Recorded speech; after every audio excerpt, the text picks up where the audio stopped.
કાર્યક્રમ રાખેલો એમાં અમારા સૌ કોંગ્રેસના આગેવાનોએ હાજર રહી મતદારોનો હૃદયપૂર્વક આભાર માન્યો છે।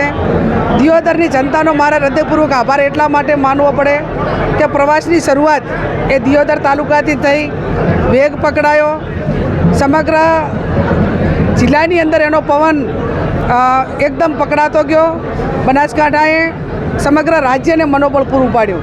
ત્યારે આવનાર સમયમાં પ્રજાએ જે અમને આશીર્વાદ આપીને એક જવાબદારી સોંપી છે ત્યારે એના કોઈ પણ પ્રકારના પ્રશ્નો હોય, અન્યાય હોય, કોમવાદ અમે લડવાનું હોય અને જે નાના મોટા સત્તાના માધ્યમથી કોઈ બદલો લેવાની ભાવના સાથે અમારા મતદારોને હેરાન કરે તો એને ક્યાંય ન્યાય આપવામાં કે એના પ્રોટેક્શન આપવામાં કોંગ્રેસના કોઈ પણ કાર્યકર ક્યાંય પીછેહટ નથી કરી।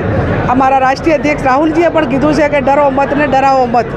તો આવનાર સમયમાં તમામ મોરચે લડીને જે જિલ્લાની અંદર આ તાલુકાની અંદર ભાઈચારાની ભાવના રહે, નાના મોટા પ્રશ્નો જે કંઈ વ્યક્તિગત હોય કે સામૂહિક હોય એ તમામ પ્રશ્નો ઉકેલવામાં જે અમારા લેવલે જે કાંઈ નિર્ણય લેવાનો થતો હોય છે, મહેનત કરવાની થતી છે તો આમાં ક્યાંય પીછેહટ નહીં કરીએ। ફરી પણ હું તાલુકા કોંગ્રેસ સમિતિનો અને દિયોદર વિધાનસભાના તમામ સમાજના મતદારોનો હૃદયપૂર્વક આભાર માનું છું।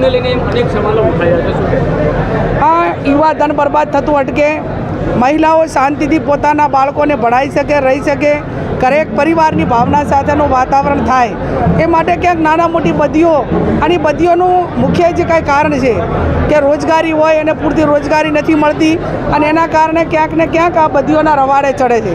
તો આવનાર સમયની અંદર યુવાનોને રોજગારીની વાત કે નાના મોટા પ્રશ્નો હોય, પોલીસ તંત્ર રેમ નજર હેઠળ હપ્તાના માધ્યમથી જે દારૂનો વેપલો કરીને યુવાનોને બરબાદ કરે છે તો ક્યાંક ને ક્યાંક એ હવે પોલીસ સામે લડવાનું કામ પણ કોંગ્રેસ પાર્ટી આવનાર સમયમાં કરીને એક ભાઈચારાનું વાતાવરણ અને યુવા ધન બરબાદ થતું અટકે એના માટેના પૂરા પ્રયત્નો કરશે।